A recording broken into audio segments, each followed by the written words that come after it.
Hello, and welcome to another Friday here at Cardboard Alchemy, or whenever you're watching this. I am Peter Vaughan. We are here to talk about board games. I mean, that's what we're all interested in talking about, right? If you're on this stream and you don't want to talk about board games, do tell me what you do want to talk about. um, but we are here to talk about. So, Cardboard Alchemy makes Flamecraft, Critter Kitchen, Andromeda's Edge, Flamecraft Duels, soon to make the game called Whisperwood. We're a board game publisher, so we want to chat to you about, show some behind the scenes sometimes, talk about what's coming up, ask you what you're playing, find out what you want to know, that kind of thing. I love doing these on Fridays. This particular Friday, I'm going to WonderCon in a little bit. I'm actually doing a panel at WonderCon. Thank you to Ross Thompson, if you see this, who got me on this panel, about Kickstarter and crowdfunding, which is one of my favorite topics. I love talking about that. I love hosting campaigns, and we've got a big campaign coming up this year, so pretty exciting. Hello, everybody. It's good to see you. Appreciate the kind thoughts. Rosie, when you're ready to come on, we have Rosie Pocket, our communications manager. When you're ready to come on, you can do a split screen. But she's going to get the word out. And also, if you have any questions, there we are. Hello, Rosie. Hello. I was just realized I'll put it in Discord. But a few people have said they can't come because they're busy. But maybe it's the time zone thing. We have screwed with everyone for the last month in the UK, especially. That's true. Finished with sewing. Hey, finished with sewing. That sounds like a perfect timing. Oh, so here's a really fun thing, a really fun component of the game, Threaded. It's a new game by, looks like this. Oh, okay. Very nice. It's by Ellie Dix and Maria Serdican, and Ellie Dix is the designer, and so it's a fully female team, which is awesome. And the whole thing is themed embroidery, and it gives you a kit to create a first player marker. So, that's nice. That's really cool. Me and a creator this morning went live, and we sewed our first player markers, and I thought it's a really nice touch to give you like a little bit of sewing to do. You don't have to do it though; they have printed one already. Nice. But yeah, I thought it was pretty cool. I realize now that maybe I was meant to do a white outer edge, but never mind. All fine. It's all good. It's all good. It's all good. It's all good. It's pretty fun. I like that interactivity and the fun project, basically. It also has one of the strangest tower components that I don't fully understand yet because I've not played the game. But it has a tower that you drop little cubes down. But the design on the inside is so complicated that it makes me think it's designed to stop all of them coming down and like block them, so that I guess when you drop more, it might push other ones down. Gotcha. Have you seen that before in anything? No. It's pretty cool. So yeah, it's clever what people do in. And funny, the Crickleton says, reminds me of that crocheting dinosaur game. That is a local Los Angeles designer. Yeah, I met them at Gamma. They were very nice. Yeah. What's funny about that is I told them to go to Gamma because they said, what should I do next? Because we have all these crocheted dinosaur games and we don't know what is our next step. And I said, well, if you want to get it bigger, you're going to need to find distribution of that thing. But I love their idea that you can buy it and buy other pieces or buy it and make your own pieces. Yeah, I think it gives you the stuff to make a dinosaur or make them, but you could buy it without, I think. Yeah. But yeah, I think that I was chatting to them about, because they also are quite well known for crocheting and they don't really want to push themselves too far. They're also working on a book. And so it's this interesting conversation around, as a designer, do you decide to set up a company and do everything and try and be all the roles, which some people do and love doing, or do you give your games or be a part of a project with a publisher and give them some ability to change your game? That question right there is, when I was the developer at Breaking Games for 4 years, that was the question I answered over and over and over. It's what everybody needs to figure out for themselves. In fact, when I go on this panel later, which is talking about Kickstarter, it's talking to people who are trying to decide, if you kickstart something, you are all the parts. Yep. That's usually what that means. But a lot of people think, oh, I'm just going to kickstart and then I'm going to turn it over. No, that doesn't usually work out because no one cares as much as you do to launch that thing. but it's a huge commitment to go down that path, like to say, hey, I want to do all the things. Just on our team alone, Nicole Cutler, who's doing our operations, just told me all these conversations she's having with different people about VAT. And I go, oh my God, that conversation's awful. But those are the conversations as a publisher you have to have. You have to do the freight and the VAT and the shipping and the logistics and the paying of the Yeah. invoices and the convention planning and all of the things. Yeah, it's a lot of stuff. It's a lot of stuff. It is, A lot of hats. A lot of hats. And I Peter chose Hayward just one says, hat, sign but to a publisher. you can see the comments. I can see the comments. I don't have a very big window because I'm on my mobile, but I can see it. That was my dog attacking the door. So Peter C. Hayward says, sign to a publisher. Now that's interesting that Peter C. Hayward says that, because Peter C. Hayward has been a publisher, did all the things, and I think, and you can correct me if I'm wrong, but found out he was better at the creative parts. Just enjoyed them more, maybe. Oh yeah, right. Could do all the things. Not saying can't do all the things, but finding your calling is part of it, right? Luke Laurie used to always say to me that he knew he wanted to design games. He did not want to develop or publish or the other parts. Although we've tricked him into some development here at Cardboard Alchemy. Someone messaged me today saying, do you want to do this competition together? And it was a cozy family friendly game for a board game publisher called, I think, Bad Comet. Nice. And it came up on BGG, and I just replied with, I'm not a designer. I can dev games as a cozy gamer, and I've done a little bit of that to kind of help market the games or angle it in the right direction. But to do all of the testing and all of the thinking everything through, I'm much rather conceptually than dig right in. That's just, I like coming up with an idea, but following through and spending a lot of time on that one idea and figuring it all out, that's way more my husband than me. So I was a bit like, they said, do you want to do the art? And I went, for $500 prize? No. Like that's a lot of art. So no. But I think it's a cool project. And if anyone is interested in designing a cozy game, I think it comes with money if you win, and possibly you're signing their game. They're signing your game. I did design Railroading. Yes, let's you did. Yeah. Horrible. 100% designed that game. Okay, here's a fun question. If you could have designed a game that already exists, what game would it be? I know my answer already. So... I have said this about a game in the last year, and it's not a very big game. I just have said, I wish I thought of that idea. And that game is Castle Combo, because I thought it scratches so many of the right, like what I want for a small card game is that game. I love the fact that it's quick. I love the fact that it is just 9 grokkable turns. Like you understand what you're doing. Almost every group can do it. We could play like a decent size group. I think it's 5 people, but I think I've even squeezed 6 in there, and I think it's fine.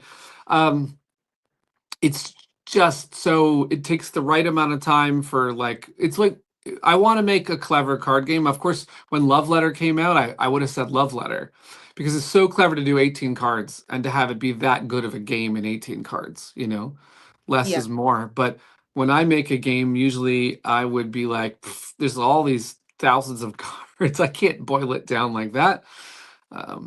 Yeah, no, for sure. I definitely, that's the thing. It's, you got to map the whole thing out, everything, and then the variables of something and how it would affect everything else. And when I talk to any board game designer, like when I talk to Peter C. Hayward and he's not in a funny mood, and I talk to Luke Laurie, and the way they talk about games, they just see everything in front of them, whereas I'm like, oh yeah, that wouldn't work then.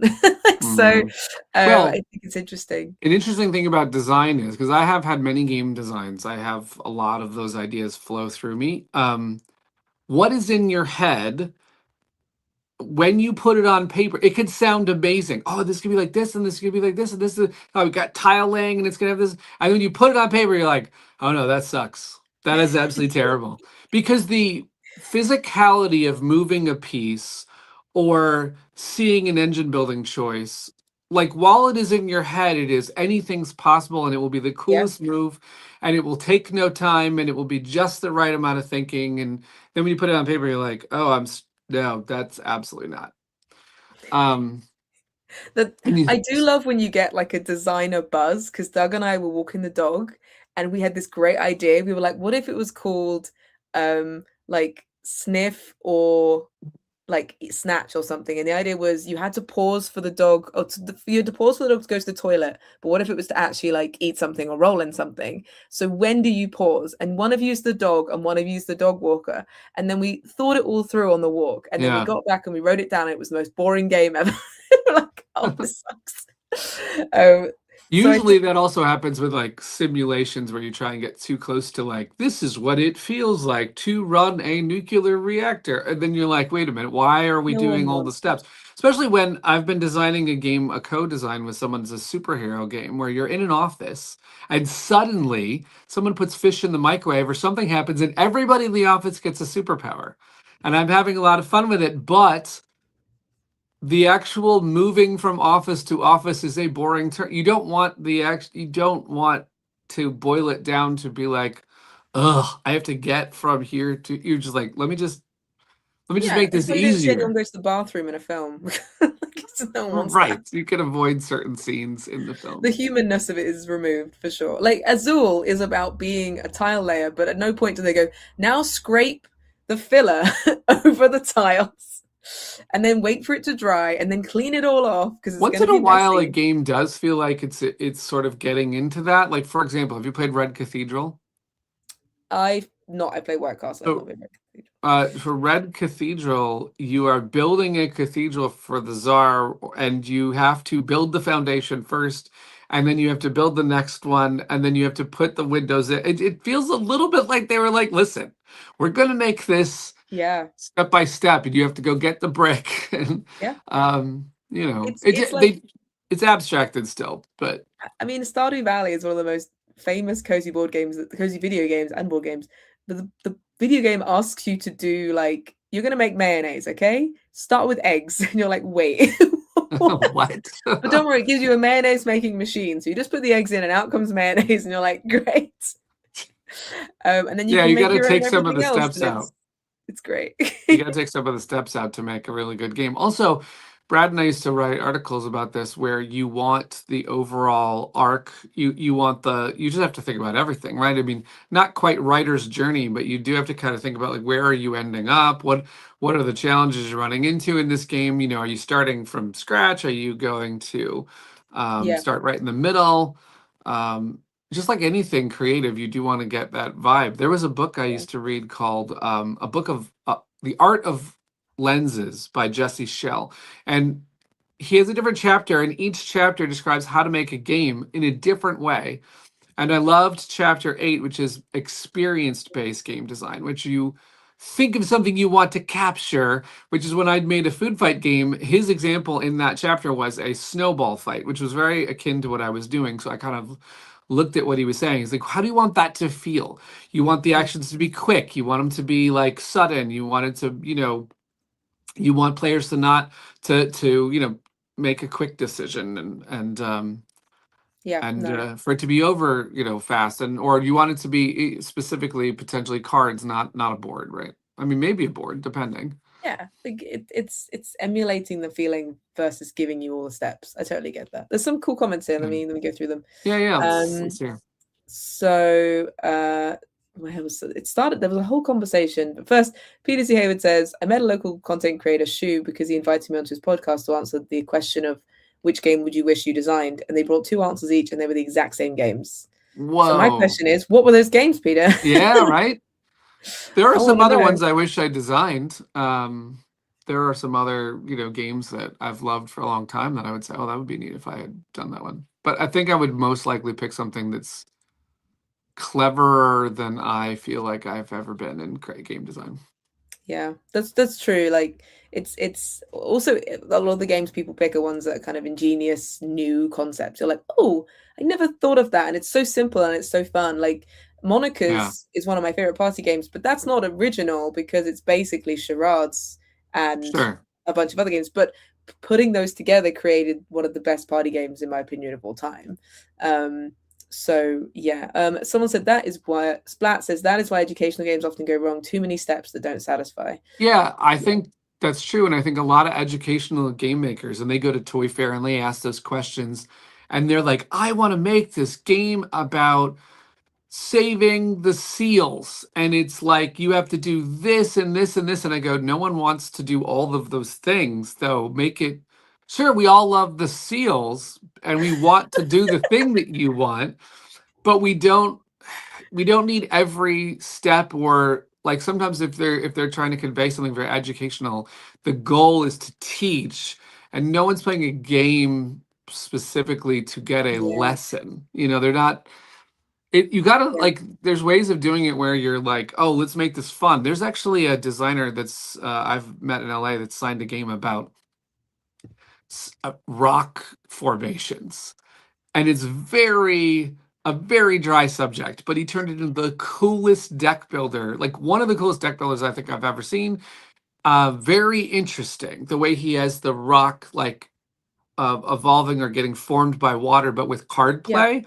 And it's not, you could learn something if you play that game, but that is not what you're going to take out of that game. You're going to be like, oh, I'm going to get the lava and I'm going to wreck this. I'm going to build my deck different. And it's not at all about rocks taking forever. I mean, that's isn't that the trick of educating, is to people to have fun and not realize they're learning. Like, Yes, the point is that, 100%. my favorite teachers were ones that encouraged you to find the joy in the thing. I loved art and I loved English and I loved Yeah. reading and writing, and I didn't think I was learning per se. I just was enjoying the subject. And all of a sudden I come out of it and I go, did I read Shakespeare? What the like? So I think Yeah. a lot of games are educational in different ways, not about the subject matter, but maybe about teaching you to collaborate with others, or how to Yeah. plan something, or how to work together, which I think is really lovely. Quackleton Knowing asked a when, question: yeah. does designing make you a better gamer? I love the idea of someone being an amazing designer but a terrible gamer. Trying to think if I know an amazing designer that's a terrible Oh, gamer. I think designing makes you an annoying gamer Oh, sometimes. yeah, it could go the other way, Corkleton, because, I for example, I'll give you an example. We were playtesting Brad Brooks's game Letter Tycoon, okay? And Letter Tycoon is a game where you build words to and you buy words to own the alphabet. It's a very fun game, but it is a thinky, puzzly word game, just like you would expect Letter Tycoon to be. And we played it with a bunch of designers, and they told Brad, "You should make it like this. You should do this. It should be a party game. It should be like this." Designers have a lot of opinions, but those were not the right ones for Brad in that game at that time. Yeah, and also just any role in the industry where you're working with games a lot will change your perception on games. For example, Some people as get very jaded, yeah, like which is like, unfortunate because that really shuts it down. but as someone that reviews games, I was talking about this earlier. Once you even if you just play a lot of games, your perception on what kind of games you buy is going to be different based on most board gamers in the world own 5 to 10 games. That is the statistics. Yeah, They do not tell that to Grant Lyon. right. Yeah, With his right. comedy bit. Yeah, but like end of the day, the most board gamers who don't even call themselves board gamers, they just own board games, have a small collection, and when they start getting into the hobby, they go, "Oh, yeah, I love this game. This is great." Whereas I might be like, "I'm not going to buy that because I already have X, Y, and Z, and they all have the same mechanics." So my Yeah, perception has already changed because I own so many games. Add reviewing into the mix, and then working on games, you start to see things like how UI, which is the user interface, like, oh, colors bother me, or like choices in design mhm, bother me. So if you're a designer, you're going to be even more critical of that. Like, I've worked in editing, and when you watch a film and you can see the editing, it really changes how you watch a film, yeah. because normally you're not There supposed to are see it. there are designers. I mean, this is obviously we can't generalize, but there are designers that because they design, they get into a part of a game they think they could have done better, and then it's just like, I can't play this game. Um, there was a famous designer, I'm not going to name them, but I ran into them at a game convention, and there was a friend of mine that was wanting to play test one of his games, and it wasn't fixed yet. It was kind of a really rough version of the game. And the game designer sat down and we started teaching the rules, and the game designer just got right back up and said, "This game's broken." And we were like, "Whoa, hold on a second. Let's Yeah. just try it out. Let's get to the music. Fine, I'll play one round." We sit down, plays one round, and just gets up. Yep, 100% broken. And I was like, "Well, come on, you know." And then we all kind of thought that was a little bit gruff or whatever. And then about 40 minutes later, we're like, "Yep, this game's broken."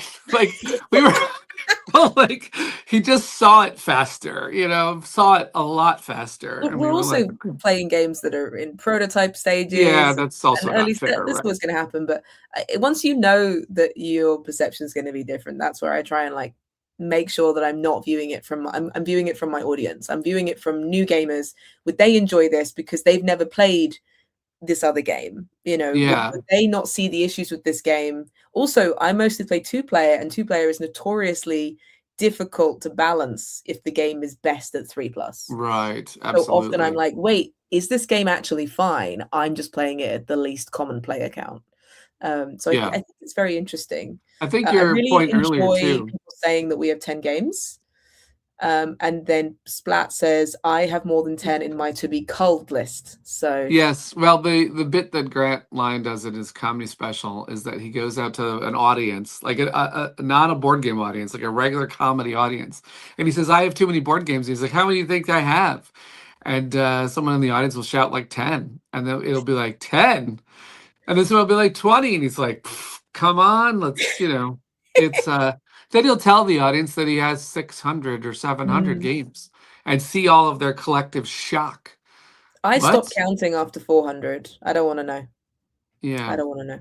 Well, and But in he that did bit, he once shared where he stored his board games on a TikTok, and yeah. he stores them in the bath, he stores them in all This is over my his plan also, by the way. Everywhere. Everywhere. I've got them all over. This office too. You can't see it, but right outside this frame is just like piles of games. there's a version, there's like an alt universe version of A Place for All My Books that's called A Place for All My Board Games, and everyone's just in hell. Like Yeah. like, there's so many, there's nowhere to So put I them. played some games last night, by the way, Rosie. I don't know if you've been playing anything recently, but that you I've want to played talk a few about, but things. I've played a I few things. I played something really special last night. You know what it was? Did you play Cozy Stickerville? I didn't last night. No, I played two games last night. One of them was a game that Cardboard Alchemy publishes, and it's called Critter Kitchen. I played Critter Kitchen, and it's been like a hot minute since I got to put Critter Kitchen on the Mm. table. And I had a bunch of people in the studio asking to get taught Critter Kitchen, and within like I don't know, we're in round one, and they're saying, "I love this game," and then we're playing like round three, and they're like, "This is a great game." I've never heard of it. Um, it was a blast, and of course they're gamers, so I started them off with restaurateur powers, and we were off to the races. I did not start with the mouse. I went straight into a different critic, and so It's this thing where I would, so Ascadila, always shout her out. She plays it every Friday, and I would really love to be, yeah. we should do a stream thing I with know. her and play I it. imagine by now she must be absolutely amazing, or she asks everyone, they're like, "No, you keep asking," but she always wants to play every Friday, and I would love to be at a point with a gaming group where I could just, like I've always said, I would love to have an Everdell group where I could just play loads of Everdell so that I got to see it all, but I don't get to do that because it's just me and Doug. Ascadina plays it every Friday. Well, she Every puts it out on the gaming table and goes, "I want to play Critter Kitchen," whether everyone agrees wow. then. But I think The other game it's that her I favorite played, game. It's very sweet. well, I'm glad that I got some people introduced to it because I realized as I was telling them, I said, "Oh, there's carts too. We got to play the carts next." And so I think they're going to want to play again next week. Yeah. The other game that we played, and I played it with 8 people, is the party game version of a Guild of Merchant Explorers. So 8 people Okay. going at once, which was very It's pretty fun. cool. I like that game. I've vaguely heard of it, but also my brain's going, how many games have So merchant explorers what in it? And then happens I'm is it's a very nondescript theme. Let me tell you, they could probably have had a little bit more like oomph with the whole theme, but basically you have a map looking board, not like a Tolkien map, but you have a map, right? And you've got these little squares of desert, grass, water, and there's one other type of terrain, right? And you've got cities and things like that. You start with the cube in the middle, and every turn a card is flipped out of a deck that tells you what cubes you can play. So, like this one has 2 grassland, and you can put it any grassland that touches one of your existing cities. And if you fill an entire grassland, you get to add a village, and that village, when you wipe the board for that round, that village stays there. So now you can build off of anything you've managed to get on the board in a previous round. It's very, very fun because at first you can't do a lot, and then all of a sudden you're building all over the place. Because here's another really fun part about it: everybody picks one card to be their special power in age 1. And then the deck just has a card that says everybody do their age 1 power, and you don't know when that card's coming. Basically, it's like, Oh, here's 2 grass, and then here, everyone do your age 1 power. And everyone's like, oh, cool, I got to my special power. Then you get an age 2 power, then you get an age 3 power, and then the last one is you get a choice of which power to do. But you also do all of the other powers. You get all of them in the deck. It's quite fun. And 8 people was crazy. that sounds like a lot. Like But everyone's going at the same time, so it's all good. yeah. I mean, I like simultaneous play. Obviously, Critic Kitchen, but also I played Creature Caravan with Doug recently at 2 players, and that was really really fun. And I'm not a great teacher of games. It's well known that I talk about games, but Doug's the teacher in the house. But Yeah. because we both love Ryan Lockett games, it just made complete sense to both of us. I'd already just played it. I had an excellent teach from the Brain Boards, Madeline and Yeah. Ollie. Please go give them a follow because they need to get to 1,000 to be able to go live. It's a whole thing. Yeah, we should do that. Please Everybody sees this video. You gotta help I them went out. live with them earlier and it didn't work, so I had to put a laptop up, and it was a Mm. 12-second delay between our conversations. So let's get them to 1,000. But anyway, they gave me an excellent teach of it, and it made complete sense. He's got a lot of synergy throughout all of his games, Yeah. where he uses similar logos and glogos and all these kinds of things. So when I taught it to Doug, he was like, "Oh yeah, sure." So it's tableau building, Everdell like cards matching up, looking for specific cards, and it's fully simultaneous. You roll all your dice, you put all your dice in, you do all your actions, and then you camp, and then the next day, and it's great. So yeah, I think I love simultaneous, and I can't think of any other fully simultaneous games. Like, is it that common, or is it more that I just don't play them very the other often? thing is that we all sort of said when we were playing Guilds of Merchant Explorers that it kind of feels like a roll and write. You're doing All rights. pieces and Yep. meeples, but it is like everyone take a turn, then everyone take another turn. You know what I mean? Yep. Which is, it's a great way to get that many people. And Roll of by the Might way, is usually simultaneous. That is true. They are simultaneous. congrats to Peter on his 1,000 subscribers on YouTube. Awesome. Well done. I'm nearing 1,000 on Cozy Board Games because I started putting videos up on there. Nice. Just because I realize if I don't, someone else is gonna. They're gonna put my videos up, which has been happening. So I was like, I better do the thing. But yeah, that's really cool. Well done. Does that mean you get something like an award, a gold plaque? I don't think you get for 1,000. I think that 10,000 they send you a plaque. I think 1,000 is monetized, but I'm not sure. Oh, maybe it's monetized. Yeah, I don't know. That's really Cardboard cool. Alchemy. Cardboard Alchemy is at what, 3,000 or something? 4.5. 4.5. That's what we're talking about. Yeah. 100,000 is the plaque. Well, get that plaque. Oh wow, that's a big one for the plaque. It's a big one, yeah. I did have some little questions and things. So Whisperwood. Oh, I want to say something about Whisperwood. Yeah, what do we want to say about Whisperwood? That's the question. I want to say a couple things about Whisperwood. Number one, we are going to reveal the box cover next week. Woo! Yeah, and number two, we'll reveal the campaign date next week. Woo! And for anyone who was watching last week, the date that I said is not correct. Yeah. It's a big game. It is a big game. We are working on it, and now we have an idea of when we can confidently say that it is going to launch on Kickstarter.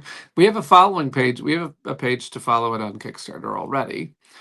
There are 4,000 some folks over there excited. We'll give them an update as well, but we'll also put it in our Facebook group for Whisperwood. When do we reveal the title? Well, there's actually been a lot of people revealing similar woodsy titles. Actually, it's been kind of I'm not gonna say it's been part amusing, part like what? There's another woods. Yeah, because Um, the hardest one is Wispwood, there's because when Wispwood, you which say Wispwood, it sounds like Whisperwood. we saw Wispwood at Dice Tower West. I've seen it at Essen by CGE, and then also I was talking to Wonderbow, and they've just done a Whispering Woods, I think. And then there's Whiskerwood, Witherwood. Oh yes, there's a Witherwood. lot of different woods, but Whisperwood, where these druids that we're going to send into the forest. I cannot wait to show you how adorable the druids are there in their casting poses and their casting spells into the forest That's super and meeting cool. different animals. And Sadara and Sergio are working on different art for the game. Sergio has finished the box cover, like I said, so I cannot wait to show you that. It is a scene of one of the druids, a bunch of animals, and then a giant golem in this shot. So Very cool. That's very cool. I'm excited. Wisp or Wood? there we go. There's a name. There's a name. And we're gonna have probably willow wisps in Whisperwood, so it's all good. MP just came from playing it. Hey, you can play Whisperwood as well on our Discord. That's where we play. Luke Laurie, the developer of the game, is showing off the game. Sometimes you might even get a game with Chris Strain, Aaron McDonald, or Brad Brooks, the designers. It's very exciting. It's very cool. And I can't wait to play it again. I am like itching to play it again. I'm going to a proto spiel after my chat at WonderCon where you can bring games and test with people. And so I'm going to bring Whisperwood just for seeing if anybody wants to. Does anyone have 3 hours right now? And Yeah, that's really cool. That's really exciting. yeah. I mean, we do have an excellent demo version that we're going to be bringing to the UK Games Expo and other conventions, including Origins. So you can sit down for, is it 40 minutes, 30 minutes? 30. We got it down to 30 minutes.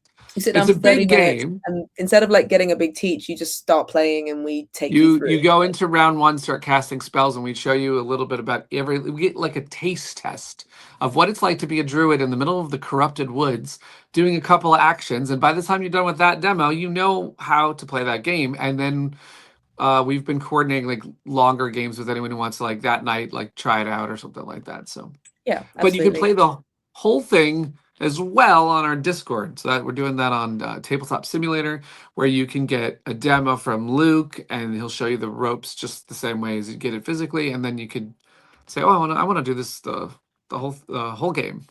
Yeah, absolutely. It's just this interesting thing about game length is that it doesn't feel like it, but it's very difficult to get a game down to like 2 hours is kind of the norm for a midway game.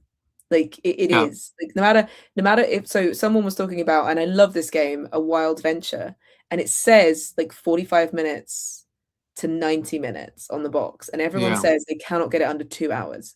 It's a two-player game, so there's It no is. like That one's a long one because you're like thinking so much about all the card play. Exactly, and it's a play how long the game is. I feel like what happened is that even though the game is 2 hours, to sell it, it needed to be under. Maybe Sometimes people do that. Yeah, like for maybe. example, I mean, what happens too from a publisher standpoint is, let's say Flamecraft Duels. Let's take a short game. We could have said 60 minutes on the box because some people do take 60 minutes, but we also could have said 20 minutes on the box because some people take 20 minutes. And then I thought to myself, well, if we say 60 and most people can play it in 40, I think we should say, 40 or, well, I think we decided 30 because 30 is a I think nice. it's 30 to 45, yeah. Yeah, 30 is a nice snappy sounding game, and usually you're not going to offend anyone for going over. Although there are publishers that do write the smaller number, and then the community goes, "Wait a minute, this is not right." Yeah, well, I've You had a didn't few people calculate like this right. message me a comment on that video going, "I love it, but my mum can't focus for 2 hours. How would we cut it down?" And I'm like, even I suddenly thought like, oh, you could just do it's the deck size that keeps the game going for so long.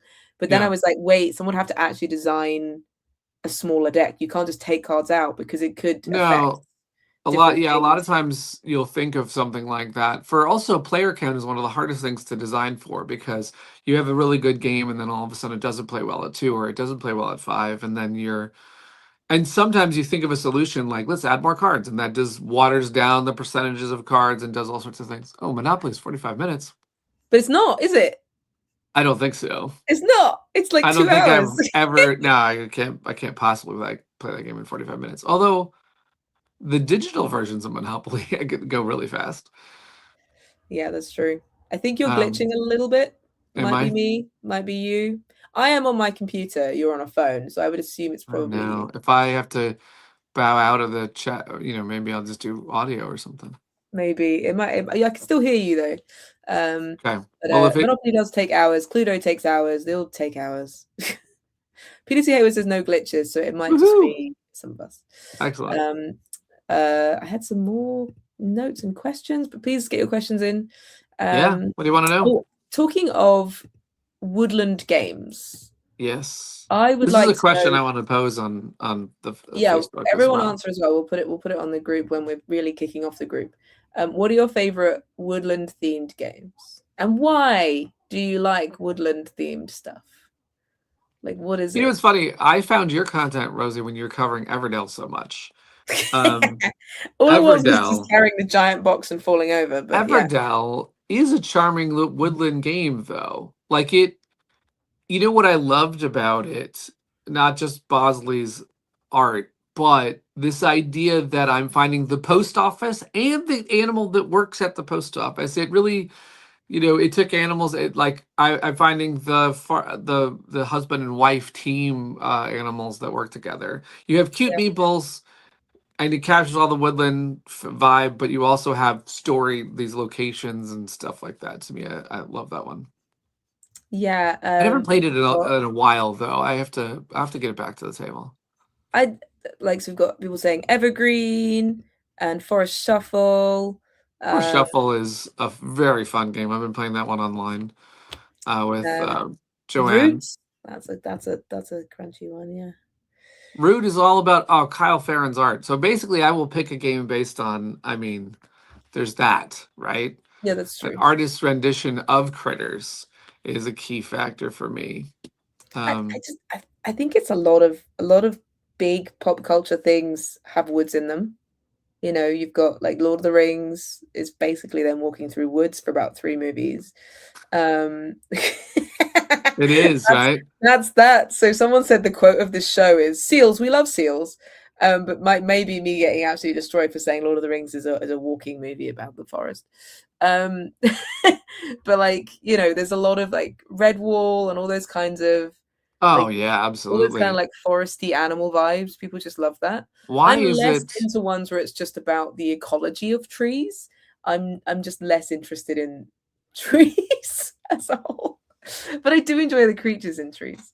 What's funny is because I've got flamebound art behind me, and they're in the trees. And Yeah, is this the year of us making woodland games? I guess we have patterns. You know what I mean? Like as Cardboard Alchemy, we say, oh, like because this has critters in it, and so does Whisperwood. And so I believe we're on a critter kick here. The wood vibe is also maybe a thoroughfare for the next couple games, but then what is also really fun is we haven't had a game in our collection where potions. I mean, we forgot Flamecraft and it has potions in it. Potions haven't been super consistent, but now Whisperwood has potions, and Flamebound has potions. So we haven't. It does indeed. I mean, we sneak them in. Yeah, we do. We do get them in. But I'm excited about Woods. I think what I was going to say is that I think for Sindara, one of the things she wanted to do is go outside. And woods represent this like adventure. What is in there? I don't know. Is it creepy woods?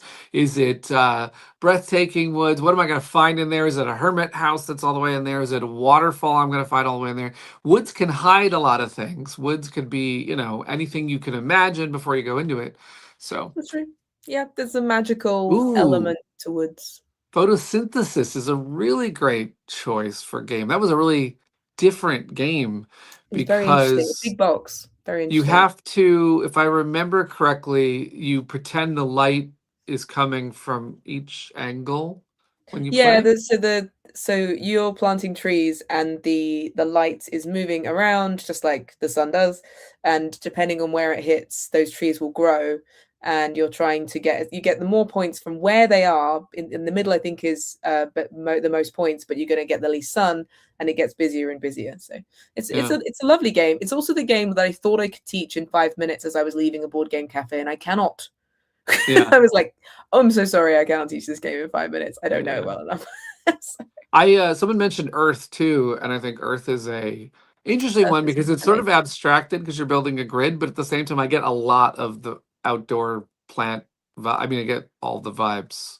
Oh yeah, Earth is incredible. And also I think Earth is one of the best games for giving you a scope of how vast the world's natural resources are. Like, it's like literally, and then there's this, and then there's this, and then you need this, and then this, and you're like, oh, so much. I would not survive in the wild. Yeah. But it's beautiful. It's very well done. And I think they're doing more in the Earth series inside Earth. One of the most fun things we're having and we'll talk more about this in the Whisperwood Facebook group. As a team, we're having a lot of fun with the creatures that are in Whisperwood, because Whisperwood's not really known. It's got fey creatures that no one's going to have seen before, but also what normal animals are in there. Like, is there a fox? Is there I believe one of our characters is, like, anything can change, but we have an axolotl, and it's like, wait, what are you doing in the woods? But we're having fun with it. What's in Whisperwood? We'll find out. Lots of different critters are in there. Yeah, definitely join the group, because you never know, we might reach out and be like, which one next, right? Which creature next, right? Yep. I mean, I would say frogs, and then do you think there'll be a frog in Whisperwood? It might be. It is on the poster. So. Okay, so probably yes. Oh, probably. It's not a frog, though. We shall continue the thing where Sandara basically has to draw a frog for every single game. Yeah, although that is not a frog, what's on the poster. We're calling it a whisperwog. That's what we're calling it. You don't know what it can do. It's not quite a frog. It's a whisperwog. It looks just like this, and it rolls across like tumbleweed. You know what it does? It actually helps you in the game Whisperwood. You want to master your air power and your earth power and your water power. And that particular Whisperwog is close to the ground and actually helps you with your lowest track. So whatever journey you need more help with, that Whisperwog's right there for you. Yeah, what I like about including animals that people have like an affinity with, or they love that animal, or even like when you put, for example, my husband loves the train room in Castle Mac in Ludwig, is that it pushes people into picking something that maybe they don't need, but they want it. Yeah, oh yeah. So I think that's fun when you like include critters that people are going, no, but I have to have the pig. Yeah. I love Castles of Mad King Ludwig, and I would definitely pick a room that's like, I want this piano room next to this other. I would absolutely do that. And then I go, oh, I didn't win the game, but I have the coolest castle, or the castle that I wanted to make. Even with terrible placement, Doug will always want the train room, so I put it at 15,000. He's got to spend the money, but then he knows I want the tiny game room with the tiny copy of Castle Mac and Ludwig in it, because I love the meta-ness of the never-ending game of Castle Mac and Ludwig. So he knows I'll spend loads on that. So it's like this is not going to help me win at all, but I want it. So one of my favorite. It's not a woodsy game per se. I mean, it is if you think about the title. It's Life of the Amazonias. It doesn't feel like woodsy because the Amazon is quite like the way they build the game. You don't see a lot of woods when you're playing. You sort of see the plateaus in the water. But I love the meeples in that one. The animals, like the first time I played, someone goes, and this is your aardvark, and you're the only one that has an aardvark. And I was like, this is so cool. I'm in. So I like that this is going to happen in Whisperwood too. You get a critter that you start with that's your familiar as a druid. You have a familiar. And so I know people are going to have their, like, I want to play that familiar just by theme alone. They're all going to do something different. So agree. Peter C. Hayward says, games with tiny versions of themselves is one of my favorite things. I agree. And there should be a category for it on BGG. I hope someone's maybe already done it. Ice Cool also has it. It's very cool. Yeah. Very cool. And Splat says that I think the Harmony's animals are like that. I just need certain ones. Oh yeah, I always want the bees, and I always want the otters. in Harmonies. But they're coming out with an expansion finally, even though the game's that's amazing, because I love that game. Because it's the only game my parents will continuously always play. They played it so much they run out of scorepad. They have their own home rules. They're playing it so much. And Mum said, for Mother's Day, I want something for Harmonies. I'm like, there is nothing. There is nothing for Harmonies. There is a promo of a T-Rex that I cannot find anywhere. Oh, wow. And when they announced the expansion, I was like, please, finally, something. Oh, I love that game. It's a lot of fun. I finally got it physically because I was playing it online, and I was introduced to by a friend, and then I'm quite addicted to it now. It's good stuff. It's a beautiful I even game. went on a podcast, 5 games for Doomsday, and cited it as one of the. Do you know what the theme of that is? 5 games to play as the world is ending. So basically, it's a great the beginning of the podcast is that the world is ending. You're running out the door, and you can only grab 5 games. Because I didn't want to list one of our own games, and because I'm fond of I would maybe grab Duels. I mean, it's a pretty solid game to have forever. But I picked Harmonies. I felt like, first of all, the podcast doesn't tell you if you're by yourself, if you've got your family who've run out with you. It doesn't tell you if you're with a party of 10. It doesn't tell you if you're a big. There's no rules. So I was like, I brought Harmonies in case we needed a lighter game. The other 4 I picked were like heavier games, just in case we needed a little break from the heavy stuff all the time.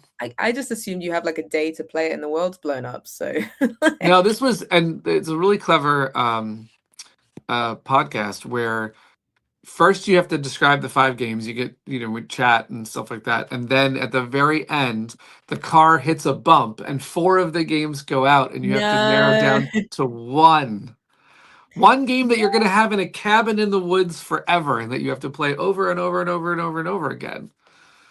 That's mean. It's a tough one. Which one would you pick? Railroad Ink. That's what I was going to say. You probably pick Railroad Ink. I think I picked Dwellings of Eldervale. Yeah, I think this is the thing. I know Mark Dandridge would pick It has Andromeda's to have a solo mode. I have no context for. Right. No, it has to have a solo mode, I think, because if you're, I would pick up all of his Unmatched. if you can count the whole thing, right? Yeah. Mark Dandridge said Andromeda's Edge, and I knew you would be Andromeda's Edge. I did not say Andromeda's Edge because I didn't want to pick anything that Cardboard Alchemy specifically published, but I felt like I could cheat with Dwellings of Eldervale because I did create it. I just don't. I'm not the publisher. Yeah. No. Yeah. Absolutely. I did ask Jason, who's currently on a cruise, EasyCat. He said, ask me any question, and I said, Desert Island picks 1 board game, 1 book, 1 TV show or film. And I'm gonna, with the presumption that when you're stuck on a desert island, it's probably just you because you're stuck on a desert island, but there might be another person, and eventually you'll get rescued. So it's really just about how do you want to spend your time. It's not a forever thing. Yeah. So do you have a board game for a desert island, not an apocalypse? A book, a desert island, TV show or film. I get picked up when? Like, how long do I have to go? That's funny. Kirkland says Mission Catastrophe. It's a Swiss Army knife game. It's pretty fun. Yeah, I think I would not be it though. I would not want to be deserted and play Mission Catastrophe. I'm sorry. Yeah, surely the perfect game is Friday when you are. Yes, that would be great, right? Because you are literally a character called Friday stuck on an island, and it's a solo. That's perfect. It's a great choice, game. Actually. It's a great game. He chose Forest Shuffle. He chose Forest Shuffle, The Night Circus, and Friends. So that's his Night Circus is his book and Friends is his TV show. I would never choose Friends in a million years. That's aged so badly. I would just. You know what I would pick? If I was to pick I would pick Seinfeld. I happen to really love Seinfeld. Really? And I laugh at those episodes now, just like I laughed at them then. I could watch Seinfeld all the time. I think I would pick Parks and Rec. Parks and Rec is a great choice. Also, or The Office. Such a positive, happy show that I would feel. I could potentially pick The Office, but Office is like cringe for what everything Michael does, and you're just like, you don't want to feel cringe on an island, you know. No, so I probably would. I wouldn't pick that one, but Peter C. Hayward picked Taskmaster. That is absolutely Oh, fair. you know what? I also could watch Alton Brown on practically anything but Cuts for a Kitchen. I You could can't watch watch a forever. cooking thing because you'll be like, "Oh, that looks delicious, coconut." No, Alton Brown could teach me what to do with whatever. Like I'd see some No, episode on he's not what going to to do. teach. He's going to be like, "So if you're on a desert island, use this." He's No, probably got an episode about that. I mean, I guess a smart person would pick like Bear Grylls or something. Master, yeah, like the master class chef You shows. can So you pick could be like, film seasonal. You don't have to pick a TV show. Stargate SG-1, great. Do you get new seasons? Yeah, you've got a box. You'll be fine. You've got Wi-Fi. I had this idea for a game one time where you were on social media and stranded on a desert island, and you could, and this was all going to be based on Twitter. So basically, you log into the app, and what supplies you receive are what your friends on Twitter have told you you're getting. And so Like you the could Hunger Games when sabotage. you You like could have sabotage sponsors. people's islands as well. You could be like, there's a shark in the water." People would be like, "What?" That sounds like a great video game, or even a board game where you're running your own island and they're sending bad things your way. Like, I don't want this shark, so that's for your terrible That's for island. you. Yeah. I like but that. That's really I was cool. gonna make it so that, yeah, if you send only bad things, then you only there was a card game called Dungeoneer that did that. Everyone played the DM and everyone also played the adventurer, and so you had the cards in front of you, and your DM points were how well you did. So like you could only send bad stuff if you could only have so much bad stuff you could send to people because Yeah. it cost a lot to send the bad stuff. Yeah, that makes sense. It was There's a fun. few games It was fun. like there was a no maze one, Mage, Mage Yes. Maze, yes, which was very Yeah. clever because you were choosing what happened on your neighbor's maze whilst Yeah. you tried to do things, which was very clever. Yeah. And yeah, seasonal mentions Survive the Island, which I think I know which one you mean. The classic version of that comes with a it's called like some kind of spinner something, and a ridiculous name, and instead of a dice, which it could have been a dice, you spin this giant thing and a little ball will land on what sea creature comes out. But it was this ridiculous giant spinner. It was so cool. And then the remake, they didn't bring the spinner back. It was so sad. Yeah. Movie. By the way, there was a comment after 20 watches. It's less about seeing new stuff and more just about how happy it makes you watch it. I could do certain movies because I have now traveled on an airplane where I have 5 movies that are always locked in. So you could really genuinely be stuck with those movies if the plane crashes. I mean, so I actually like one of them is The Matrix. I love that movie. I will watch The Matrix. Like, and you know, I have other ones. Die Hard. I love Die Hard. I could watch Die Hard for like that. I could definitely watch The Matrix a lot. There are movies I have genuinely watched back to back because they were so good. I wanted to watch them again.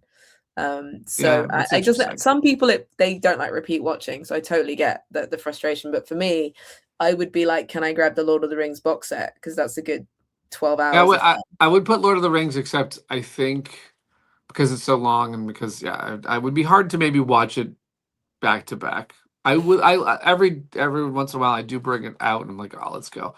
Yeah, I mean, have you seen when people on the airplane, if they have all 3 seats, they put the first one, second one, and third one on the screens and they watch them simultaneously?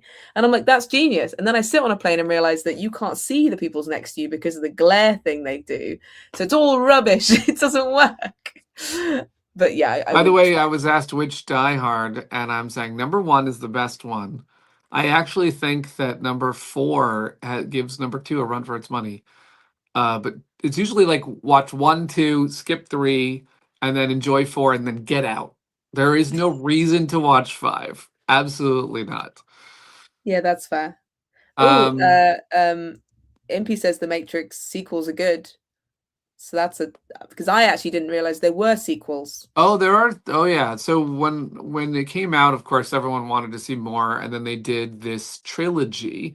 And the trilogy has like the idea of what is a ghost in the Matrix, what is a werewolf in the Matrix, but it also answers the question of like who built it, and it's a really it was panned at the time, but it's still good movies. It's just not. Didn't they make a Matrix 4 recently? Then they made another one where he is like it was a little bit meta. Like he made the video game of the Matrix, and then he also then gets sucked into it again. I mean, it's the whole thing.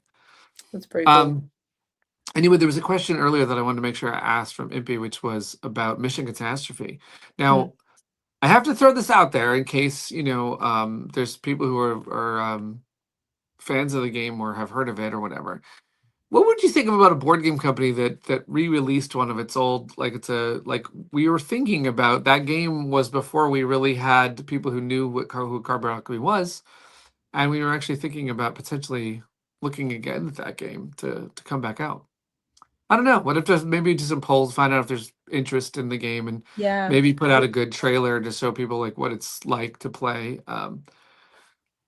Be curious because I really like that game. They actually would probably clean up some things about it because, of course, Hmm. our first time doing a game at the company. Nope, exactly as the original.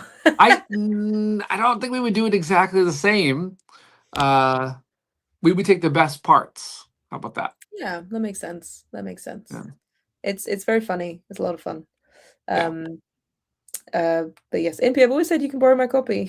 There you go. Well, If now you want to that play, you takes can care borrow of my that. copy. But yeah, that would be cool. I've seen some people taking like reprints. So, for example, Container is a Oh, Container that Allplay did was a classic. Yeah. yeah, like it's happening a lot more now where Japanese or at least Asian games are being picked up and Yeah. turned into something else because they weren't available anymore. So I think it's very interesting. I don't think I've seen a company do it with their own game. Though I can think of off the top of my head. I'm sure they have revisited. Well, I think there's a certain I bet people have revisited. I think Mystic Vale AG's rethinking it now. You get farther enough down and you're like, I think I could do this differently now that we want to like reboot the thing. We're not maybe far enough away from Mission Catastrophe for that, but I am kind of curious about it. Enjoy the game a lot, so we can make it even tighter and more fun. There was one question I want to make sure that we Sure. get in touch. So they said that they've been in touch with Allplay about their broken mini. Just Yes. email hello@cardboardalchemy.com and let us know, because we want to make sure that that gets sorted out for you. Yes, Again, I I don't know the believe context of that was everything, Sean, so and I did invite Sean to email my email as well. I want to get to the bottom of that. We want to fix that. yeah. We're just moving our stock over to Allplay, and we're starting to use Allplay for customer service, and it's a brand new thing for everybody. I believe like one of the first things that happened is the person who was handling customer service didn't even know what Critter Kitchen like. They didn't know that they were getting more copies, and so we gave wrong answers for a minute there. But we want to fix it because we really care about that. In fact, the person that we've had on customer service, Judy, early on, I said to Judy, I don't want more than 48 hours to go between a response. And then after a while, Judy was very stressed out, and I was like, "What's the matter?" And she's like, "Well, I have to answer to make sure nobody has more than 48 hours." And I was like, "Oh, it was a ballpark, like a."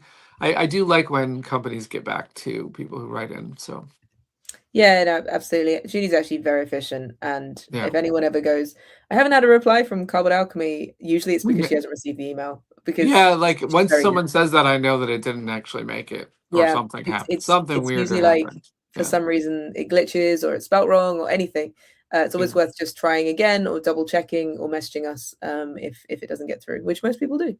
So the Um, hello email goes to Judy, and then the other emails, because we're not the ones that answered the all play email. We'll still help no, though. We'll do all the yeah, help. yeah. So we're shifting over, so they're handling that, but we can check in because they're our partners and we can see what's going on. Yeah. So, but yeah, with only a few minutes left. Yes.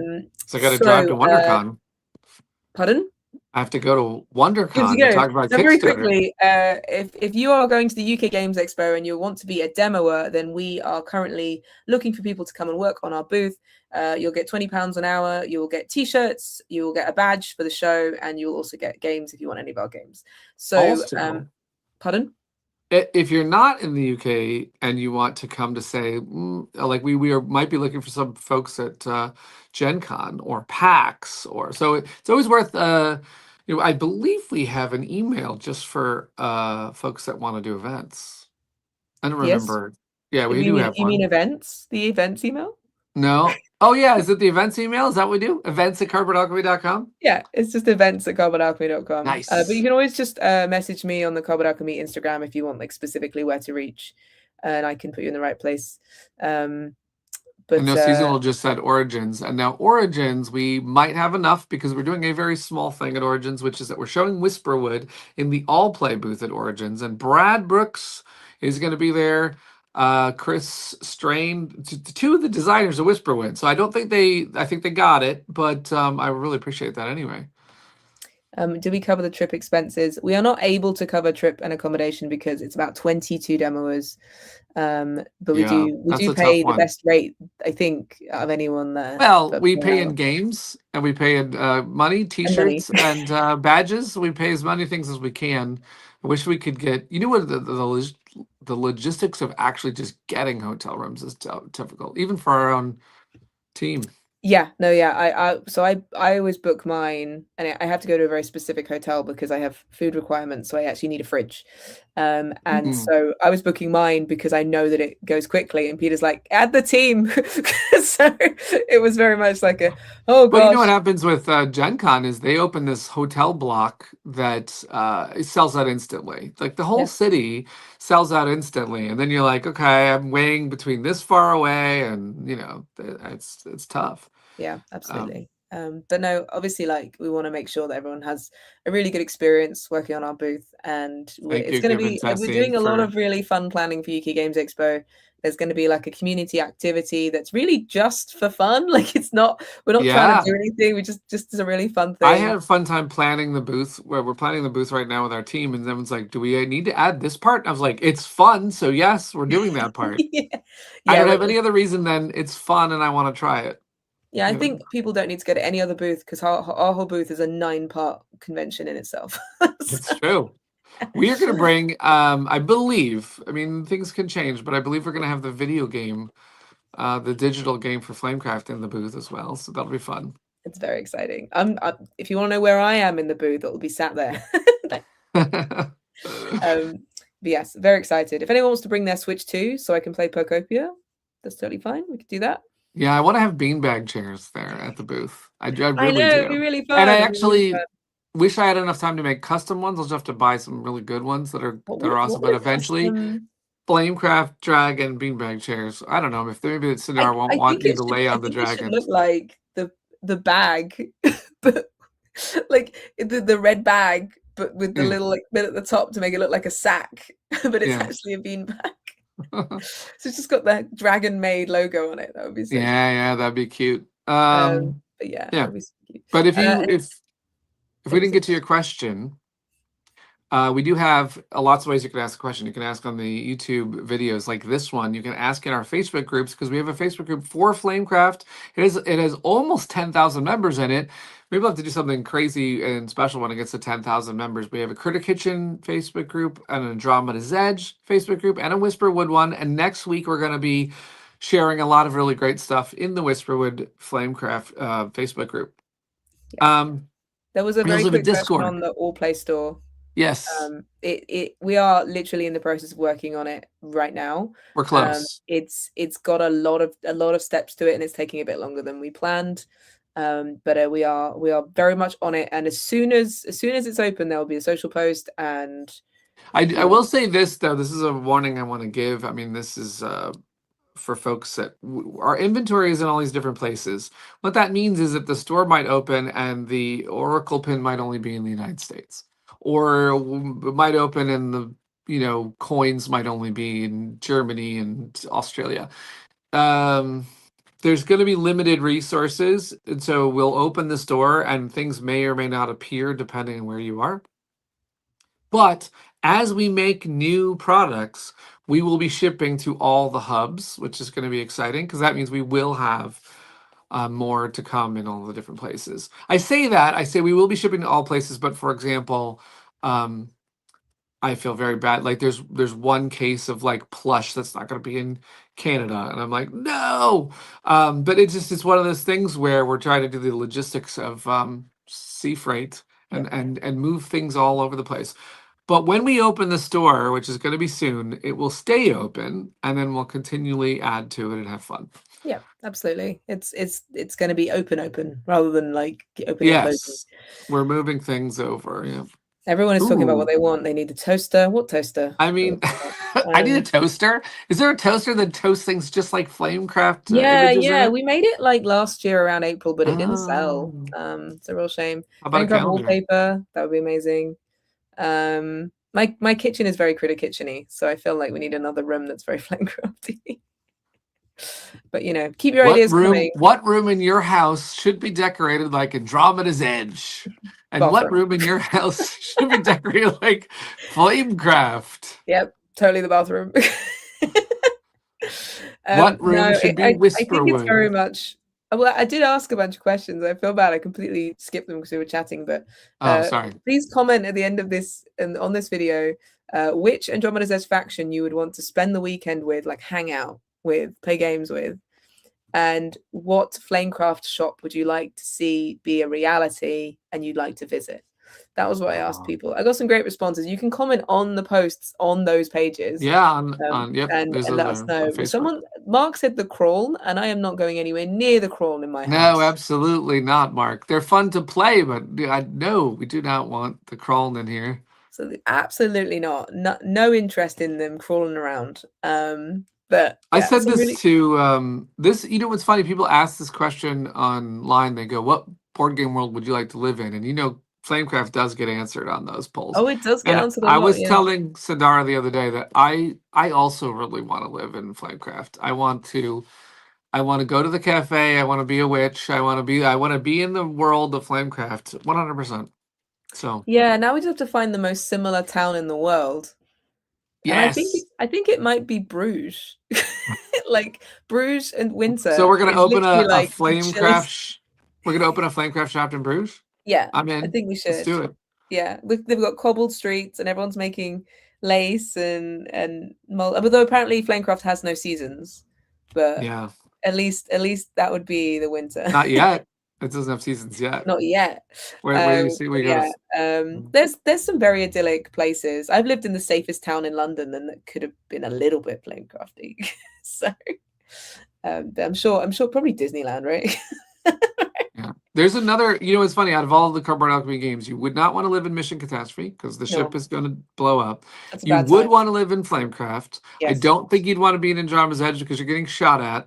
I mean, maybe you would. But I do want to be on the plushie prize. I would love to. Okay, all right, because you can't get attacked by raiders. I think Critter Kitchen is still a fun town. If I'm a critter, yes. If I'm not a critter, I'm worried. But I also think that Whisperwood could be our best second. Now, there's corruption, but you know how to deal with it, and you have all of these critters that are not evil. Like they're awesome. They're awesome critters.